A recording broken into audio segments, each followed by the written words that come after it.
Bonjour à tous. Aujourd'hui nous allons parler des écrans tactiles. De nos jours on en trouve partout. Sur les smartphones, les tablettes, les GPS, les consoles de jeux et même sur les caisses des supermarchés. Il en existe plusieurs sortes et les deux catégories les plus répandues sont les écrans dits résistifs et les écrans dits capacitifs.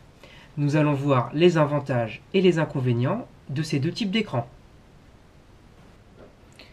Voici un écran résistif. Alors comment il fonctionne? Au moment de l'appui, l'impact du doigt met en contact deux conducteurs et fait circuler un courant. L'écran mesure alors la tension créée en X puis en Y, et l'électronique associée déduira la position du doigt. L'avantage de ce type d'écran, c'est qu'il peut être utilisé avec des gants ou alors un stylet. Par exemple, on voit que je peux l'utiliser avec mon stylo sans problème. Mais par contre, l'inconvénient, c'est qu'il est fragile, sensible aux rayures, et donc il a une durée de vie moins importante. Pour un écran capacitif comme sur les tablettes ou les smartphones, nous avons une plaque en verre, plus une plaque qui accumule des charges électriques. À l'approche du doigt, les charges sont attirées par celui-ci, ce qui crée un manque mesurable en X et en Y des charges électriques.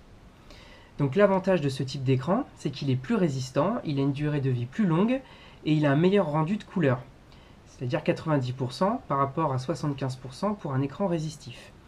Mais le gros inconvénient d'un écran capacitif, c'est qu'il ne peut pas être utilisé avec des gants. Comme on voit, ça ne marche pas. Qu'un écran soit capacitif ou résistif, il lui faut une électronique associée qui déduira la position de l'appui.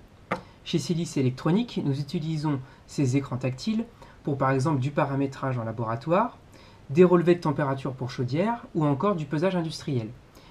Ils offrent une ergonomie plus simple et qui peut être personnalisée et qui est de plus en plus répandue.